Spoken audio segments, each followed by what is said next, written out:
என் அன்பு பிள்ளையே, நீண்ட நாட்களுக்கு பிறகு உன்னுடைய இல்லத்தில் வசித்து கொண்டிருக்கின்ற, நீ வணங்கி கொண்டிருக்கிற உன்னுடைய கன்னிப்பெண் தெய்வம் உன்னோடு பேச வேண்டும் என்று வந்திருக்கின்றார்கள்.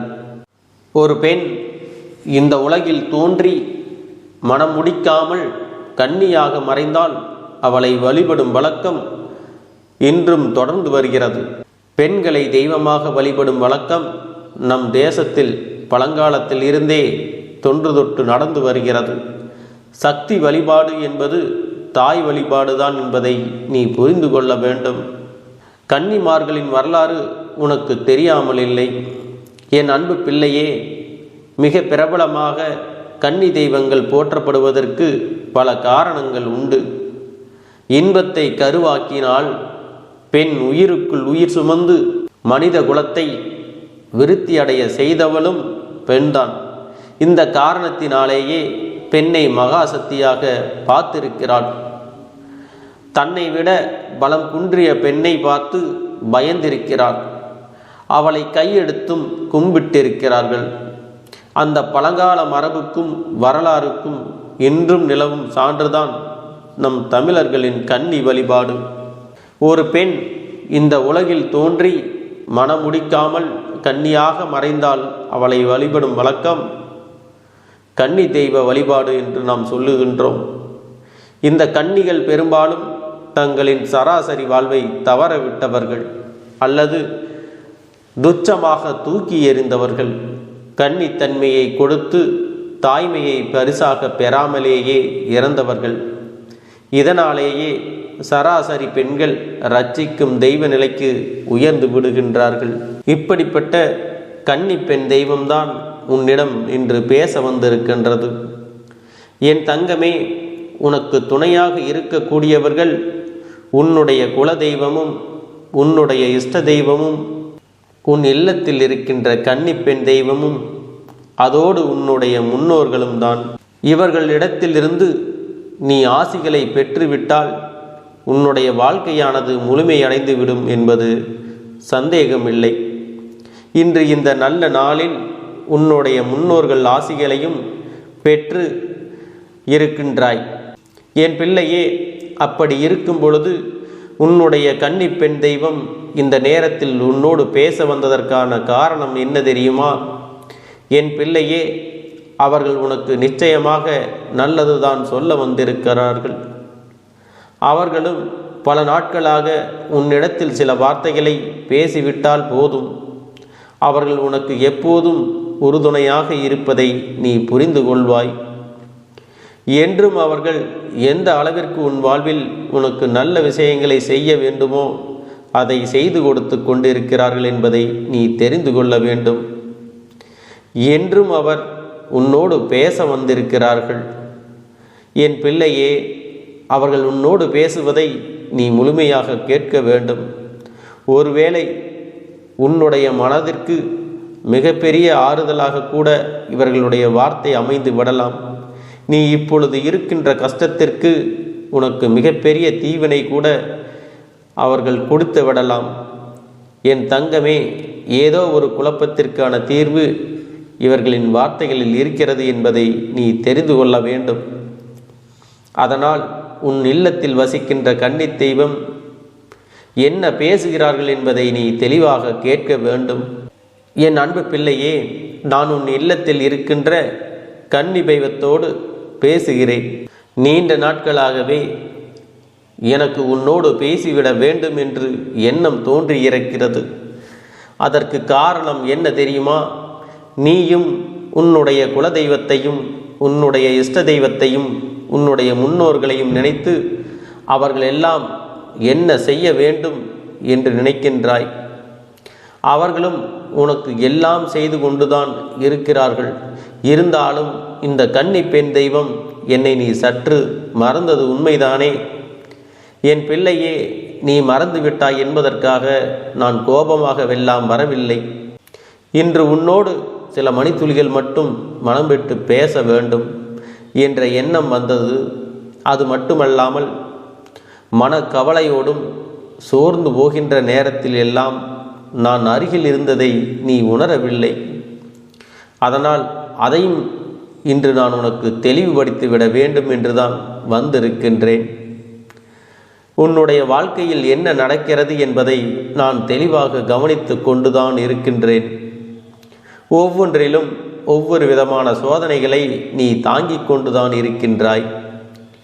அப்படி இருக்கும்போது என் அன்பு பிள்ளையே, உனக்கு இந்த கன்னி பெண் தெய்வம் உதவி செய்கிறார்கள் என்பதை நீ எதிர்பார்த்து இருக்க மாட்டாய். ஏனென்றால் உன்னுடைய முழு கவனமும் உன்னுடைய குலதெய்வத்தின் மீதும் உன்னுடைய இஷ்ட தெய்வத்தின் மீதும் இருக்கின்றது. அது மிகவும் அவசியமான விஷயம். அவர்களுக்கு பிறகுதான் நான் உன் வாழ்க்கையில் வர முடியும் என்பது மிகச் சரியான உண்மைதான். ஆனால் ஒரு சில மணித்துளி அளவில் நீ என்னையும் நினைத்திருக்கலாம் என்றுதான் நான் யோசிப்பேன். சரி, அது ஒன்றும் பிரச்சனை கிடையாது. ஆனால் இன்று நான் உன்னோடு பேச வந்ததற்கான முக்கிய காரணம், உன்னுடைய மனதில் ஏகப்பட்ட குழப்பங்கள் உன்னை போட்டு புரட்டி கொண்டிருக்கிறது. ஒரு பிரச்சனை முடிந்தால் அடுத்த பிரச்சனை, அதில் எந்த பிரச்சனைக்கு தீர்வு பெற முடியும் என்று தெரியாமலேயே நீ அங்குமிங்கும் வேதனையில் இருக்கிறாய். உன்னை சுற்றி சுற்றி வருகின்ற ஒவ்வொரு கஷ்டங்களில் இருந்தும் உன்னால் மீண்டு வர முடியாமல் இன்று ஒரு பிரச்சனை முடிகிறது என்று நினைத்து உறங்கினால் விடியலில் உனக்கு அடுத்த பிரச்சனை வந்து விடுகிறது. உன்னோடு இருப்பவர்களை உனக்கு அதிகபட்சமாக கஷ்டத்தை கொடுக்கிறவர்கள் யார்? உனக்கு காலம் முழுவதும் உறுதுணையாக இருப்பார்கள் என்று நீ நினைத்து பேசி பழகுகிறாயோ, அவர்களாலேயே உனக்கு கஷ்டங்கள் அதிகமாக வரும் பொழுது அதனை உன்னால் தாங்கிக் கொள்ள முடியவில்லை. அதிலிருந்து உன்னால் மீண்டு வர முடியவில்லை. இப்பேற்பட்ட இந்த சூழ்நிலையில் வாழ்க்கை பயம் அதிகமாக வந்துவிட்டது. என் தெய்வம் ஒன்றே கதி என்று நீ இருந்து கொண்டிருக்கிறாய் அல்லவா? நிச்சயமாக நீ வணங்குகின்ற தெய்வம் யாரும் உன்னை கைவிடவில்லை. நீயும் உன் மனதிற்குள் இருக்கின்ற உன் நம்பிக்கையை தான் குறைத்துக் கொள்கின்றாய். ஒரு விஷயம் நடக்கவில்லை என்றால் நாளை அது நடக்கும் என்ற நம்பிக்கை உனக்குள் வர வேண்டும். உன்னுடைய மனது அப்படியே சோர்ந்து விடுகிறது.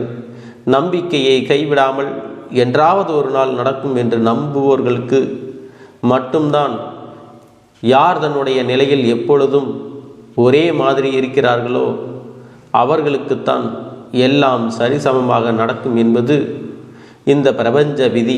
அவர்கள் வேண்டியதை எல்லாம் நிச்சயமாக கொடுத்து விடுவார்கள். அது உனக்கு தாமதமாகத்தான் கிடைக்கும் என்பதில் எந்த ஒரு மாற்று கருத்தும் கிடையாது. என் தங்கமே, நீ இன்று உன் இல்லத்தின் சூழ்நிலையை நினைத்து கஷ்டப்படுகின்றாய். கஷ்டங்கள் வாட்டி விதைப்பதாக மன வருத்தம் அடைகின்றாய். எல்லாமே மாறக்கூடியது. பணம் இருக்கின்றவர்களுக்கு வேறு விதமான கஷ்டம், பணம் இல்லாதவர்களுக்கு பணம் இல்லையே என்ற கஷ்டம், இரண்டுமே இல்லாதவர்களுக்கு உடல்நிலை இல்லையே, மன அமைதி இல்லையே என்ற ஒரு கஷ்டம் இருந்து கொண்டுதான் இருக்கிறது. அதனால் என்னுடைய குழந்தையே, நீ மனவேதனை படாதே. உன்னை சூழ்ந்து நடக்கின்ற விஷயங்களை பார்த்து வருத்தப்படாதே. எல்லாவற்றிற்கும் மேலாக உனக்கு துணையாக இருக்கக்கூடிய குலதெய்வம், உன்னுடைய இஷ்ட தெய்வம், உன்னுடைய கன்னி பெண் தெய்வம், உன்னுடைய முன்னோர்கள் உனக்கு பாதுகாவலாகவும் நின்று கொண்டிருக்கின்றோம் என்பதையும் நீ மறந்து விடாதே. கஷ்டம் வந்தவுடன் முதலில் மனது வேதனைப்படுவதை நிறுத்திவிட்டு எல்லாவற்றிற்கும் நிச்சயமாக ஒரு காரணம் இருக்கிறது என்பதை நீ உணர்ந்து கொள்ள வேண்டும். யார் எந்த சூழ்நிலையில் உனக்கு வேதனை கொடுத்தாலும் என் தங்கமே, எல்லா சூழ்நிலைகளிலும் காக்க வேண்டும். உன்னை ஆட்டி படைத்தது எல்லாம் இனிமேல் நிச்சயமாக நல்ல பலனை உனக்கு கொடுக்கப் போகிறது. உன்னுடைய வாழ்க்கையில் உனக்கு பல நல்ல விஷயங்கள் நடக்கப் போகிறது. கஷ்டத்தை அதிக நாட்கள் என் பிள்ளையே நீ அனுபவித்து விட்டாய். வந்த சோதனைகள் பல நீ தடை தாண்டி ஓடிய காரணத்தினால் சோதனைகளை பல கடந்து நீ தாண்டி விட்டாய். இனியும் இந்த வாழ்க்கையில் உனக்கு என்ன நடக்கப் போகிறது என்று தோன்றுகிறதல்லவா? என் தங்கமே, நான் உனக்கு உறுதுணையாக இருக்கின்றேன். உன்னுடைய கன்னி பெண் தெய்வம் நான் உன்னை காணாமல் இல்லை. என்றுமே நான் உனக்கு உறுதுணையாக இருக்கின்றேன் என்பதை நீ மறந்து விடாதே. ஒருவர் அல்ல, 4 பேரின் ஆசீர்வாதங்களையும் நீ வெற்றுக்கொண்டே இருக்கிறாய். மனநிறைவோடு வாழ வேண்டிய நாட்கள் எல்லாம் தொலைந்து விட்டதே. சந்தோஷமாக இருந்த நாட்கள் எல்லாம் மறந்து விட்டதே. நான் என்றும் உனக்கு துணையாக இருப்பேன் என் தங்கமே. உன்னுடைய கன்னிப்பெண் தெய்வத்தினுடைய வார்த்தைகளை நீ கேட்டுவிட்டாய் அல்லவா? அவர்கள் மனதில் இருக்கின்ற வாக்கினை நீ கேட்ட பிறகாவது நிச்சயமாக இனிமேல் இந்த வாழ்க்கையின் மீது உனக்கு நம்பிக்கை வந்திருக்கும் என்று நான் நம்புகிறேன். இனி உனக்கு நடக்கவிருக்கின்ற எல்லா விஷயங்களும் எல்லாருடைய ஆசீர்வாதத்தோடு நல்லபடியாக நடக்கும் என்பதை நீ புரிந்து கொள்ள வேண்டும். இந்த வாழ்க்கையை நினைத்து மயக்கம் கொள்ளாதே. எல்லோருக்கும் உள்ளதுதான் உனக்கும் இருக்கின்றது என்பதை முதலில் புரிந்து கொள்ள வேண்டும். யாருமே முழுமையான சந்தோஷத்தை அனுபவிப்பது கிடையாது. யாருமே முழுமையான கஷ்டத்தையும் அனுபவிப்பது கிடையாது. எல்லோருக்குமே ஏதோ ஒரு வகையில் கஷ்டம் இருக்கத்தான் செய்கிறது, ஒரு சந்தோஷமும் இருக்கத்தான் செய்கிறது. வாழ்க்கையின் மீது உனக்கு நம்பிக்கை வைத்திருக்கும், வாழ்க்கையின் மீது உனக்கு நம்பிக்கை வந்திருக்கும் என்று நான் நம்புகின்றேன். இனி உனக்கு நடக்கவிருக்கின்ற எல்லா விஷயங்களும் எல்லோருடைய ஆசீர்வாதத்தோடு நல்லபடியாக நடக்கும் என்பதை நீ புரிந்து கொண்டால் போதும். இனியும் இந்த வாழ்க்கையை நினைத்து மயக்கம் கொள்ளாதே. எல்லோருக்கும் உள்ளதுதான் உனக்கும் இருக்கிறது. என் அன்பு பிள்ளையே, உன் வாழ்க்கையில் எல்லா மாற்றங்களையும் நீ அடைவாய். எப்போதும் தைரியத்தோடு எந்த சூழ்நிலையிலும் உன்னுடைய மனதில் தைரியத்தை இழந்து விடாமல் துணிந்து செயல்பட வேண்டும். அப்பொழுதுதான் எல்லாமே உனக்கு மிகப்பெரிய ஆறுதலை கொடுக்கும் என்பதில் எந்த ஒரு மாற்று கருத்தும் கிடையாது. எல்லாவற்றிற்கும் மேலாக உன் அப்பன் கருப்பண்ணசாமி நான் இருக்கிறேன் என்பதை நீ மறந்து விடாது. அப்பனினுடைய அன்பு என்றுமே உனக்கு உறுதுணையாக இருக்கும் என்பதை நீ புரிந்து கொண்டால் போதும்.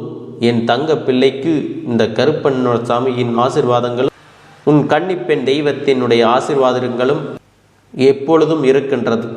கலங்காதே, எதற்காகவும் வருந்தாதே. நீ நல்லதையே நினைத்தால் உனக்கு நல்லதே நடக்கும். சுமங்கலிகள் கன்னி தெய்வங்களை வழிபட்டால் மாங்கல்ய பலம் அதிகரிக்கும் என்பதை நீ நினைவில் வைத்து கொள்ள வேண்டும். கன்னி பெண்களுக்கு விரைவில் திருமணம் யோகம் கைகூடும். கன்னியை வணங்கும் வழக்கம் நம் கிராமத்தில் தொடங்கி பட்டணம் வரை இருப்பதாகவே கன்னியை வணங்கும் வழக்கம் நம் கிராமத்தில் இன்றும் நடைமுறையில் இருப்பது உனக்கு தெரியாமல் இல்லை. கன்னி பெண் தெய்வங்களுக்கு ஆடி மாதத்தில் சிறப்பான பூஜைகள் செய்வது செவ்வாய்க்கிழமைதான் கன்னிக்கு ஏற்ற நாள். எனவே அந்த நாளில் வணங்குவதை நீ அன்றாடம் கடைபிடிக்க வேண்டும். வாரத்தில் ஒரு நாள் நீ கட்டாயமாக கன்னிப்பெண் தெய்வத்தினை நீ வணங்க வேண்டும். பொதுவாக ஒரு வீட்டின் திசைகளை கன்னி மூலை, அக்னி மூலை, வாயு மூலை, ஈசான மூலை என்று பிரித்து கூறுவதுண்டு. அதில் வடகிழக்கு மூலை குடும்பங்களில் நோயாலேயோ விபத்தாலோ மடிந்துவிட்ட கன்னியரை தெய்வமாக கருதி நாம் வணங்குகின்றோம். குடும்ப ஒற்றுமைக்கு கன்னிப்பெண் தெய்வ வழிபாடு மிக மிக முக்கியம் என்பதை நீ நினைவில் வைத்து கொள்ள வேண்டும். குடும்பத்தில் பலருக்கு மனஸ்தாபம் இருந்தாலும் கூட கன்னிப்பெண் தெய்வத்தை நாம் அனைவரும் ஒன்று கூடி வணங்க வேண்டும் என்பதை நீ நினைவில் வைத்து கொள்ள வேண்டும். இது குடும்பத்தில் எழுதப்படாத சட்டமாகும். ஏனென்றால் குடும்ப ஒற்றுமைதான் கன்னிக்கு மிக பிடிக்கும். குடும்பத்தில் அனைவரும் குடும்பத்தோடு நின்று வணங்கினால் கன்னி மனம் குளிர்ந்துவிடும். இறந்த பெண் வயதுக்கு ஏற்ப அவர்களுக்கு உடை எடுத்து வைப்பார்கள். சிறுமிகளுக்கு அதற்கேற்ற ஆடைகளும், இளம்பெண்ணுக்கு பாவாடை சட்டை தாவணியும், அதைவிட பெரிய பெண்ணுக்கு சேலை சட்டையும் வாங்கி தைத்து வணங்குவார்கள். அந்தி கருக்களில் கன்னியை வணங்குவது மிகச் சிறந்தது. கன்னி பெண் தெய்வத்தை மறக்காமல் வழிபட்டால் துயரத்தை போக்கி அனைவரது குடும்பத்தையும் தலைத்தோங்க செய்யும் என்பது அனைவரும் அறிந்தது. அன்பு பிள்ளையே, இந்த கன்னி பெண் வழிபாட்டிற்காகவே வருடத்திற்கு ஒரு முறை குடும்பத்தினரை எல்லாரையும் ஒன்று சேர்த்து விடுகிறார்கள். உலகத்தில் எந்த மூலையில் இருந்தாலும் உறவை தேடி ஓடி வருகிறார்கள். பெரும்பாலும் ஒரு பெண்ணுக்கு எப்போதுமே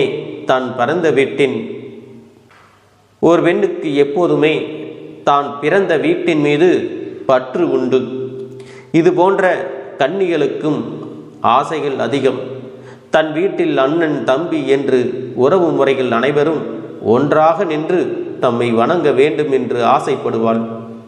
அப்படி வணங்கும் போது மனம் குளிர்ந்து அவர்களுக்கு வேண்டும் வரம் அள்ளி கொடுப்பார். இப்போது மாதத்தில் இத்தகைய வழிபாட்டை நீ செய்வது மிக மிக அவசியம். பெரும்பாலும் ஒரு கன்னி ஒரு வீட்டில் துடியாக இருக்கிறார் என்றால் அவ்வீட்டில் செய்வினை கோளாறு நீங்கிவிடும். பேய் பிசாசுகள் அண்டாது, நோய் நொடிகளும் தீர்ந்துவிடும். பிறந்த குழந்தை திடீரென அழுதால் கூட கன்னிக்கு பூஜை வைக்கவில்லை என்று கன்னி பயங்காட்டுகிறது என நம் பெரியோர்கள் சொல்வதை நாம் கேட்டிருக்கின்றோம். கன்னி தன் தேவைகளை குழந்தைக்கு எப்பொழுதும் கொடுத்து கொண்டுதான் இருப்பார்கள். உன் வீட்டில் உள்ள குழந்தைகளுக்கு கல்வி செல்வம் கிடைக்கவும் கன்னியை வழங்கும் பழக்கத்தை நீங்கள் வைத்து கொள்ள வேண்டும். ஒருவர் தனது வீட்டில் கன்னியை வணங்கினால் அவர் வேறு எந்த தெய்வத்தையும் தேடி போய் வணங்க வேண்டிய அவசியம் இல்லை என்பது இந்த அப்பனின் கருத்து. என் அன்பு பிள்ளையே, இந்த கருப்பண்ணசாமியின் ஆசிர்வாதங்களும் அன்பும் துணையும் உனக்கு என்றென்றைக்கும் முழுமையாக கிடைத்து கொண்டே இருக்கும்.